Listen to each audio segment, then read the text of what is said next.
There was an old meatball. His name was Henry. He got emphysema,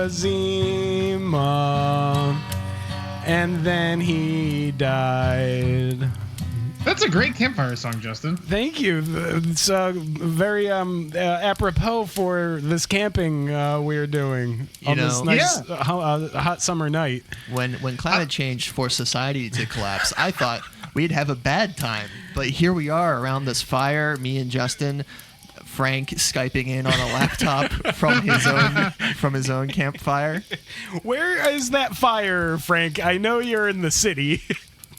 This campfire is out by the Delaware River, on the bank somewhere.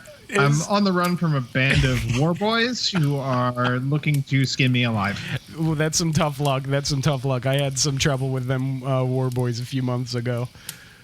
I'm praying for you, Frank. I used to be a war boy, and then I gave it up. You became a peace boy.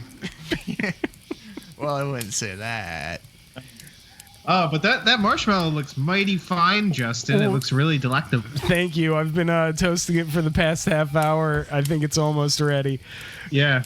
It's just turning into sugar syrup now. Oh, yeah. That's the way I like it, baby. And you got to season that bad boy up?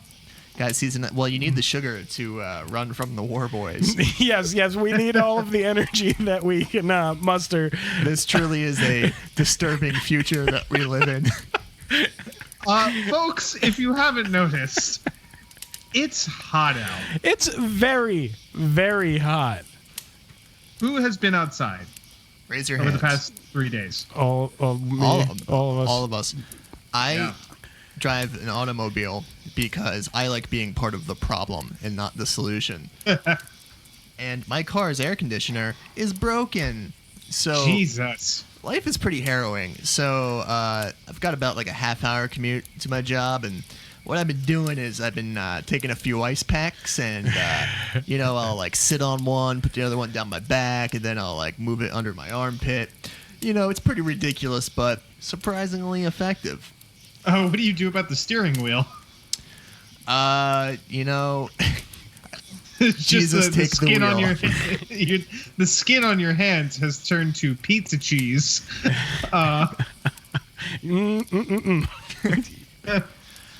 man, the sun is a deadly laser. Folks, climate change has started to legitimately make life inhospitable for humans because the feels like temperature for the past like 2 or 3 days has been around 115 degrees, which, if you haven't noticed, is very, very hot. And the fact that we have had rain in earlier parts of the week didn't really help because the water vapor in the air makes the heat more difficult to dissipate. So the heat was just kind of sticking around in this impenetrable steam that if you walked where I live in the city was like this just sort of thick gray cloud. It was horrifying. It was like fucking Apocalypse Now. And then we thought that cloud of bats that blocked out the sun was going to provide some relief. But then they just turned out to be racist. And toward Filipinos of all groups. And nobody wants to hear that. We're all just trying to get along here. Folks, it's hot as shit, and keep the air conditioning on. The planet is dying, and the seasons as we know them are never going to be the same. And get ready for catastrophe and collapse. Well, enough of that, Frank, but we're here with this fire and some marshmallows. So let's just all have a sing-along of she'll be coming around the mountain. The mountain when she comes. She'll be coming around the mountain. She's coming down that mountain. Everybody look at that mountain. She'll be coming pretty soon. I'm pretty sure she said she would be here by noon. That was beautiful. To sound like Jeff Mangum. Thank you. Yes. It was like the Neutral Milk Hotel. She'll be coming around the mountain, and I appreciate that. We have to find ways to delight ourselves. in this disturbing future, but we're camping and it's fun. It's so fun. Do you guys want to reminisce about before the collapse and think about some of the arts and entertainment news? Yeah. Yeah, because some things happened this weekend. Hold on, let me just use my hand crank generator to charge my phone here. All right, there we go. And what? They announced they're making Blade with Mahershala Ali? Holy shit, that is actually legitimately exciting. Because there was precisely one actor that could have played Blade in the Marvel movies that wouldn't have made me think, why didn't they just get Wesley Snipes? Mm-hmm. And that one actor was Mahershala Ali. Yeah. Who is sort of technically already in the Marvel Cinematic Universe as Cottonmouth in the first season of Luke Cage. True. But Marvel has made it abundantly clear that they don't give a fuck about those TV shows anymore, and they never cared about them at all. So those shows aren't a part of anything. It's kind of a shame, but we get Mahershala Ali as a vampire man who kills vampires. Yeah, and if you haven't watched the first two Blade movies, the Wesley Snipes ones, rewatch them because they fucking rule. They're fun. They're great. This is something that when I saw it on Instagram, I didn't know I wanted desperately. Oh, yeah. And so my immediate first reaction was, this is a prank. Oh, it's got to be fake. Yeah, this is fake. And then I was like, wait, that's the lamest prank ever. To make me be happy about something. Yeah, so it must be true. Justin, I love this world that you're living in where people's idea of a prank is to make you happy. It's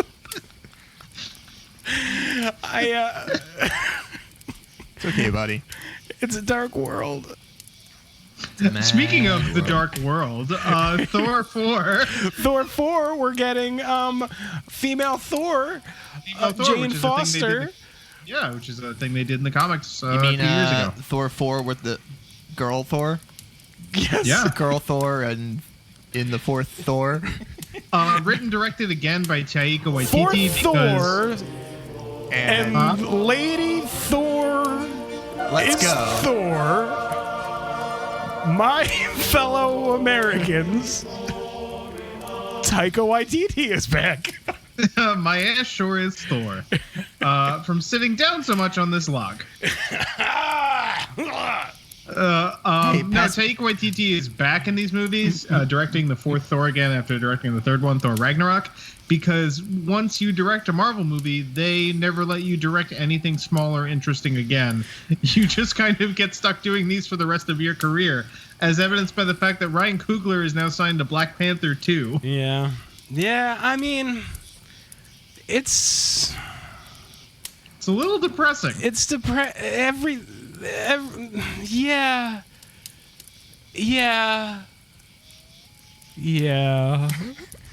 But a couple more exciting things. The Watchmen trailer, the HBO TV show, I did not headed see by that. Damon Lindelof, the guy who did The Leftovers and Lost, which is a direct sequel to Alan Moore's masterpiece comic graphic novel, Watchmen.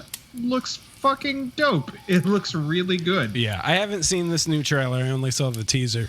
But I trust Damon Lindelof very much ever since I watched The Leftovers. So this is going to be amazing. Yeah, it's going to be very good. Jeremy Irons is playing Ozymandias, ladies and gents. What more do you need? What more do you need? You know That's what really I need? I need that hot dog over there. If you would, here you go. if you Pass wouldn't me mind. the bug spray. Oh, here's the bug spray. Oh, thanks. There you go. Getting eaten alive. You know, did you know Jeremy Irons was also in the 1983 documentary film about Swiss artisans called The Watchmen? Christ. Oh, man, thanks for this bug spray. I feel much more protected now that I'm covered in deed. Yeah, watch out for the radioactive flies that are coming around here because... Watch out, radioactive flies. Why did we decide to camp out here also beside the old abandoned insane asylum and also the We're also in HBO's Chernobyl. Hey, did you see that creepy abandoned amusement park too? Yes, I saw that. It looks fun. Maybe we should go in there later. Maybe. Well, it's got a ride in there. What ride? And the ride must be from like 1987, 88. Because it's a replica of the TNG era Starship Enterprise. Oh, I heard a bunch of kids died in that when they crashed on Bajor, and now they haunt this campground. All of these things might come back later on, possibly. Someone's been watching Deep Space Nine. What do you think? What do you think Captain Picard named his production run that he made for Worf when he got back from his space station? Deep Space Wine. Anyway, speaking of Star Trek, here's Wonderwall.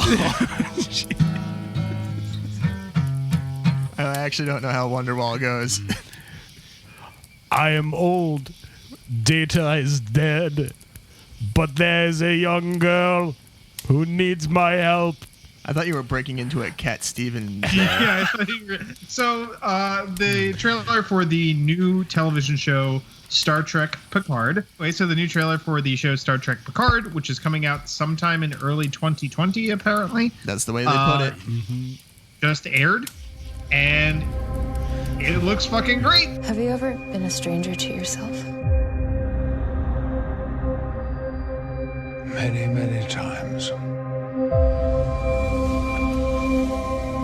Nearly 2 decades ago, Commander Data sacrificed his life for me. These past few years, I really tried to belong here. But it never truly felt like home. Do you know who I am? Everything inside of me says that I'm safe with you.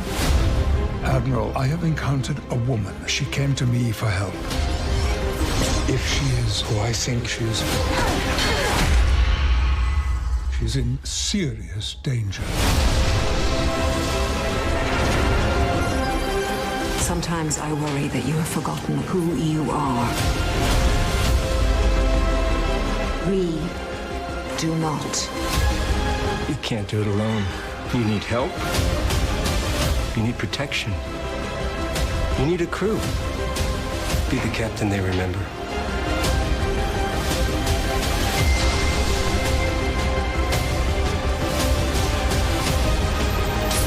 She has no idea what she truly is. She's the end of all. She's the destroyer. What the hell are you doing out here, Picard? Saving the galaxy?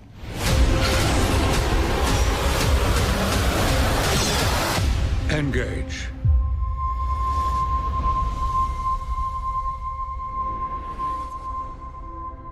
I don't want the game to end. I can see that, Captain.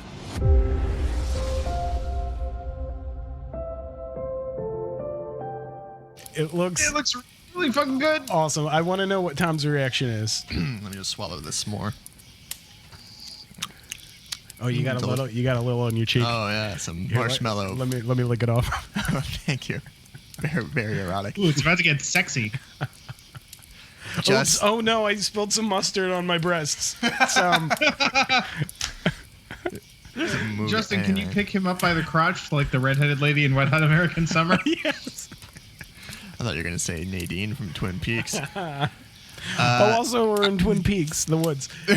There's an owl. Who? It's Bob. Go on. The owls are not what they seem. I would be more excited if I thought I was ever going to buy CBS All Access. I'll help you figure something out. Yeah, I may or may not have some what they might call credentials to just log into an account. And I can assure you, Tom, you will be able to watch it. you will be able to watch it for free. You mean you'll be able to make it so Ah, that I can watch the show. engage. So, I mean, it looks solid. Yeah. I think just like TNG, it's going to be riding on the back of Patrick Stewart a bit, which I'm fine with. I just hope they don't goof it up. Here's what I've been like bracing myself for, and I'm all for it now. Is that what it really looks like? Is Picard is going to be like the main character, but they're setting other stuff up. Which They're I hedging think their bets. Patrick Stewart is 79 years old. but He might die. Yeah, but I'm excited for it. They're setting it up that there's a young girl who. Okay, the first time I cried is when the young girl comes in and says, like, you know, something inside me says that I should trust you. And I'm like, God damn right you should. That's Jean-Luc fucking Picard. But she might better know him as Locutus of Exactly. Locutus of Borg. So she's probably a Borg. Yeah. There seems to be a Of some Borg sort. connection. Oh, yeah. Oh, did you see that 2019 CG / maybe model of the Borg cube? Cube, yeah. That looks so fucking good. Yeah, it looks great. But here's my thing before we go talking about some of the other stuff in this trailer. I think that Star Trek alien makeup peaked in the 90s and the late 80s. Like when that run, it looks just the right amount of goofy for 90s television, so that when you transpose it to like 2019 era makeup and special effects, it's just that shade of too goofy but trying to be realistic. Yeah. So here's a really big question. So I saw a Vulcan. We saw maybe a different race that we don't know yet. We saw Maybe a Romulan. We'll get back to it.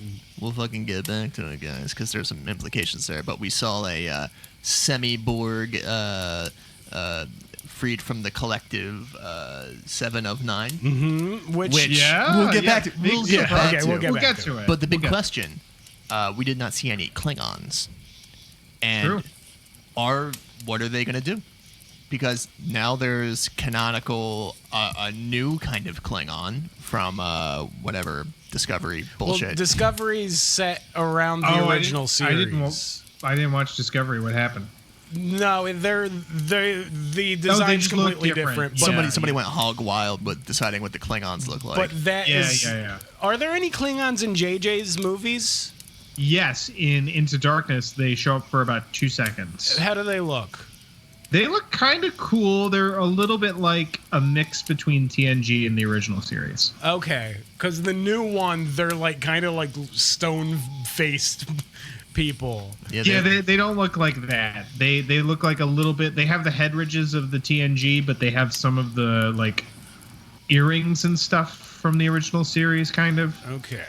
Yeah, they're in Into Darkness for a few seconds, and they were supposed to be in this fourth movie that was going to have Chris Pine and Chris Hemsworth come together, and then they couldn't agree to a salary, and that movie fell apart. So we're never getting a fourth new Star Trek movie. So, like, I mean, we're living in a timeline where at least Alexander is still alive.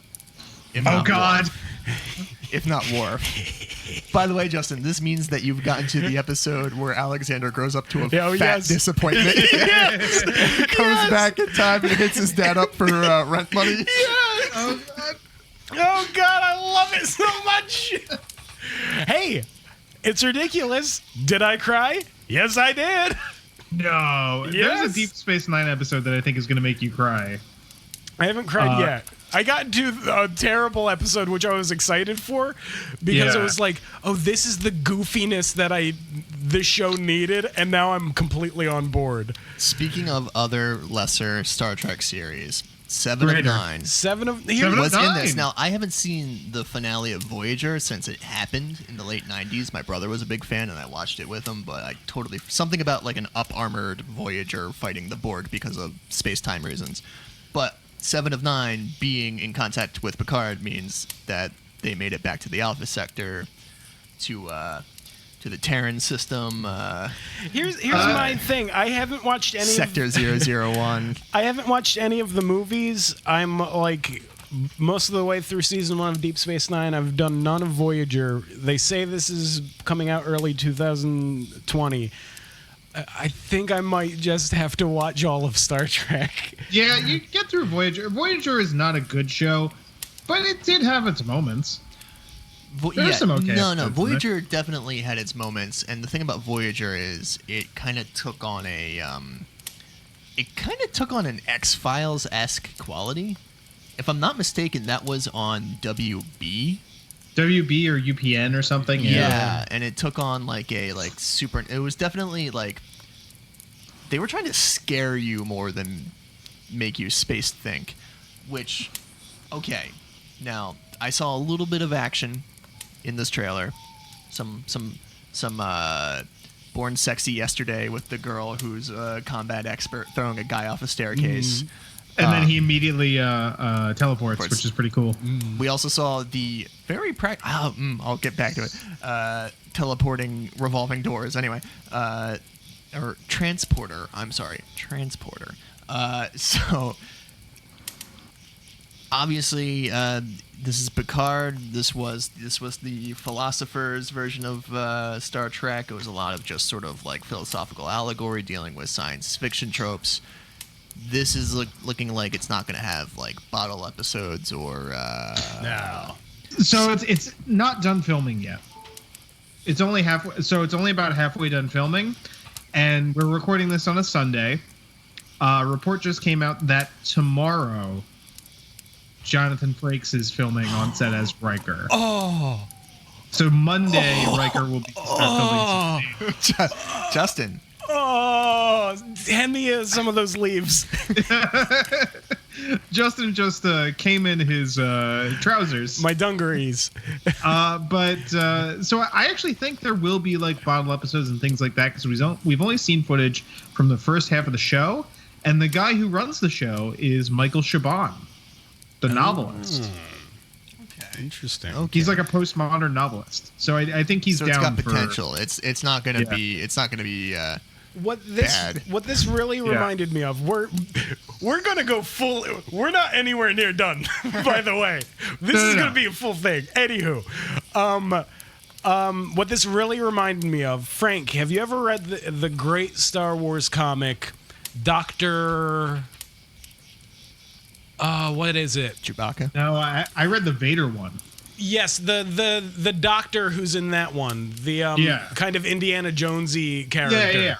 She had her own spin-off, and this really felt like that, which is an adventure story set in a world that is vaster than the story taking place. Even though there are talking about 7 of 9 says like, oh, what are you saving the universe or something?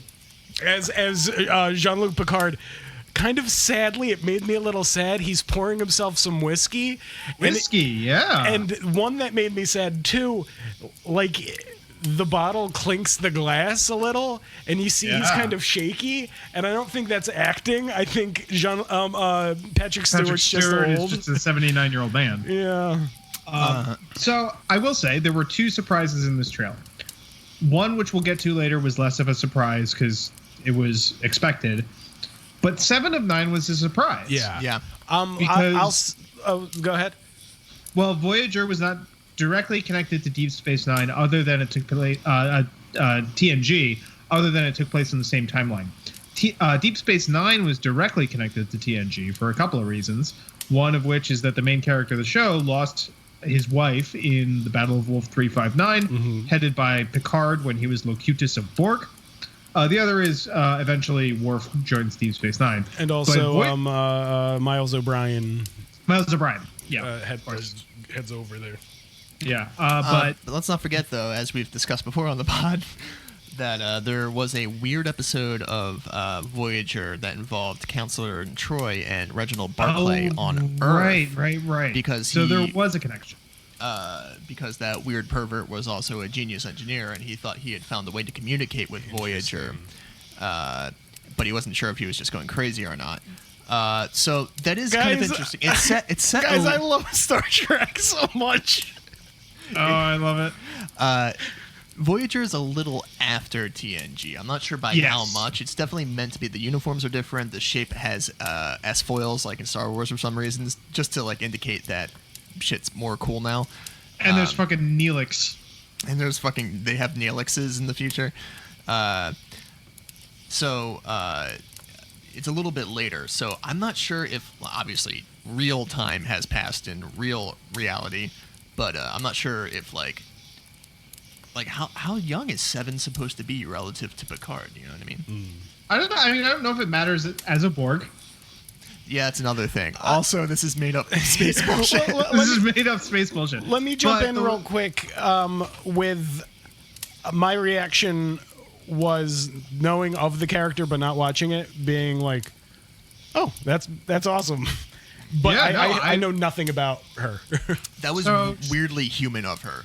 She was always a lot more stiff. She was trying to overcome her hive mentality, and she was very interesting, stiff and rigid. And she was kind of like Data in a way, trying to find her humanity. So seeing her be so like casual and sarcastic like that is a little weird. Yeah. So, and the other thing about 7 of 9 is that she was brought in the middle of the show because it was determined that viewership among young men was going down. So they needed to bring in a sexy lady because Captain Janeway, played by Kate Mulgrew, was a middle-aged woman and not sexy for young boys. So they hired Jerry Ryan and put her in a skin-tight suit. Young man. Yeah. Anyway. Hired Jerry Ryan, put her in a skin-tight suit, and made her a sexy Borg. And that was that. So it's interesting that a character that was conceived purely for like puerile demographic reasons is now being brought back for presumably like lore reasons and in a way that makes sense, because clearly this is going to center around the Borg, in some capacity, so it makes sense that she's there. You know what would really make sense is if they brought back Hugh. Yes, I was gonna say that it's a shame. Does Voyager not handle the character very well? Because Hugh, I think, is one of my favorite characters from TNG, and just taking that and putting it on another character, I think still works. I think that's fascinating. Do you think she's not handled well in Voyager? No, she's handled pretty well, I think. She's, like Frank said, she's brought in, and something I'm going to talk about in the recommendations, a video essayist came up with the concept of Born Sexy yesterday, which is this speculative fiction trope of it's in everything, but sort of like a character who's completely nubile mentally, but is this mature, sexy lady who's also like very kick-ass. So like Fifth Element, Blade Runner, et cetera, et cetera. But she was brought in that way, but then the show went on for another like 4 or 5 years. So she had this like humanizing arc, and she had Voyager's a weird show. It's a super weird show. So the other return. Yes. Yes. The expected return. Well, before, let's do this. We'll come back. The return that I thought was going to be something different, because in the trailer he's seen playing poker, and he says, "I don't want the game to end," and I thought the camera was going to turn. And reveal Q. Interesting. And instead it reveals Brent Spiner in CGI as Data. Not the particular best. No. But I don't care. Yeah. He's puffy. He's puffy. He's puffy is the nice word. He stopped playing Data. Data dies in Star Trek Nemesis, and they talk about Data dying in Star Trek Nemesis at the beginning of the trailer, and they show his body disassembled. And he was like, I stopped playing Data because I got fat, and it did make sense for me to be a robot who got fat. Which that's why before I even knew Data was going to be back, I personally didn't. I don't follow any of the entertainment news, so it was kind of a surprise to me. But since hearing about Picard, my first thought was always, this is the perfect time for that in terms of CG characters, that you can 100% bring back Data now. Like you're saying that he didn't continue playing Data because he got fat. Now's the time to do it. But they somehow, in CGIing him, didn't make him less fat. No, he still looks puffy. And the other thing is, I love the man. He's a wonderful actor. But has he been smoking like 2 packs a day since he gave it up? Because that voice was a little raspy. Goofy space reasons. Yes. He was blown up. He was blown up by the Remans and died. Now, I think obviously that's, in my opinion, to me it's obvious that's like a holodeck thing situation. Yeah, I would assume. So maybe it's a wonky holodeck? Yeah, maybe the holodeck just made him fat. Because when we see his parts in the beginning of the trailer, he's not that fat. They had an opportunity. Oh, did you hear something? I heard like a twig cracking behind us. Snap. Anyway, let's keep talking.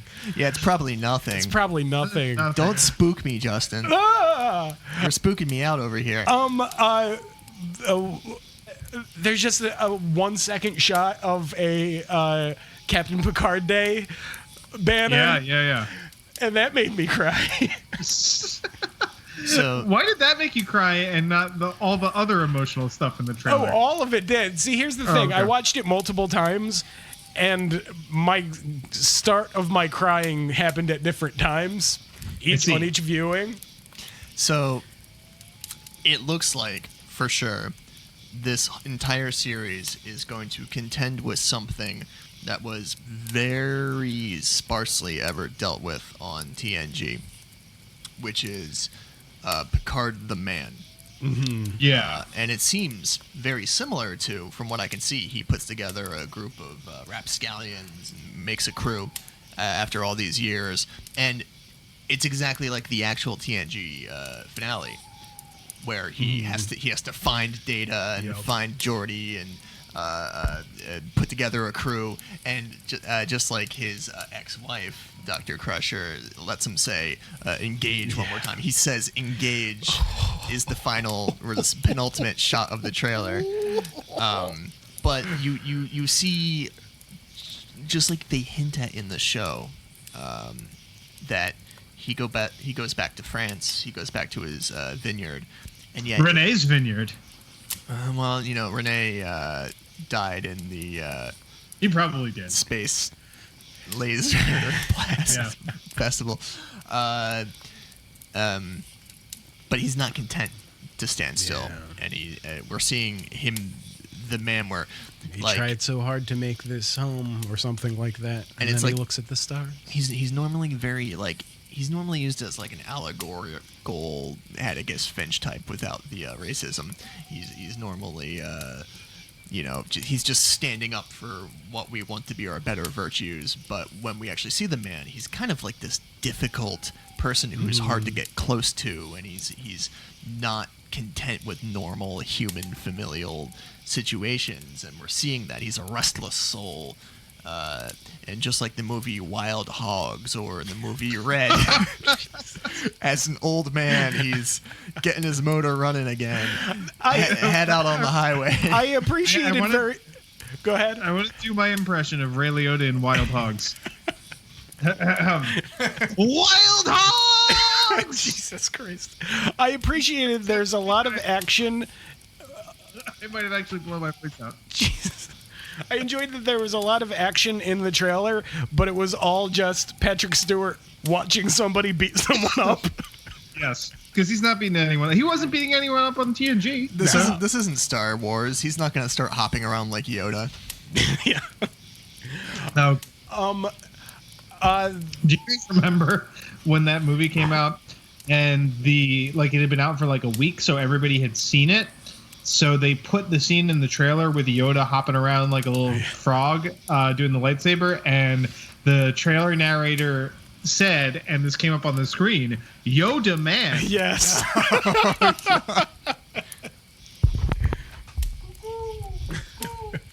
Oh no. Oh no. Oh.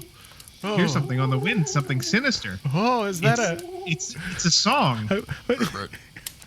Ribbit. It's a song. Lilting from the hills. What's the song, fellas?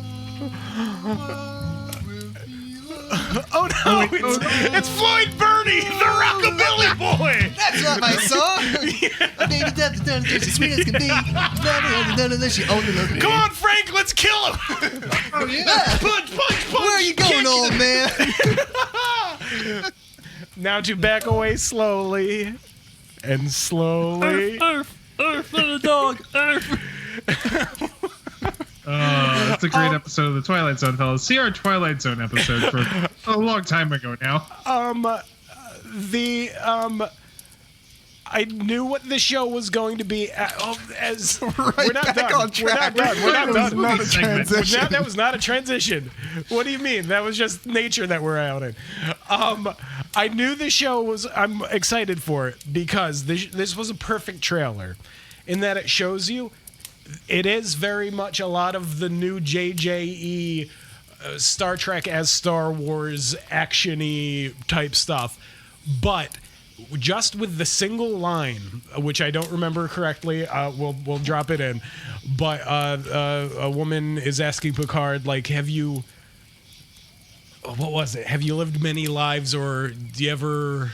Oh, do you ever feel disconnected from your life or something like that? Yeah, and he said many times, and then it just flashes in your head all of the shit that Jean-Luc Picard has gone through.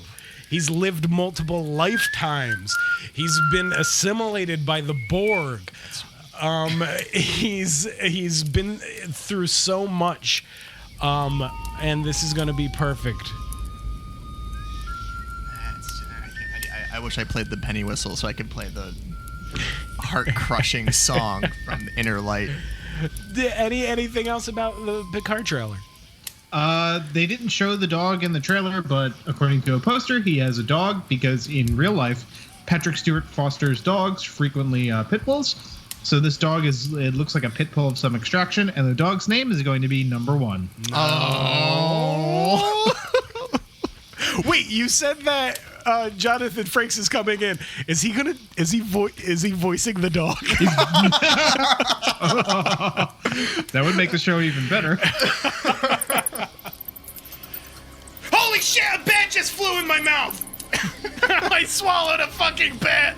Oh, God. Is it one of those racist bats that blocked out the sun? Yes. Ooh, it's wriggling in my stomach. Just like Gene Roddenberry, we have created an airtight fictional universe. I'm going to go take a piss, guys. Just hold on a second. All right. Welcome to Walker. Don't go too far. Peeing in the stream. Oh, There's one of those tiny little fish that flies up your pee stream and gets in your wiener. No, ow, my wiener. No, ow, ew, ow, ow.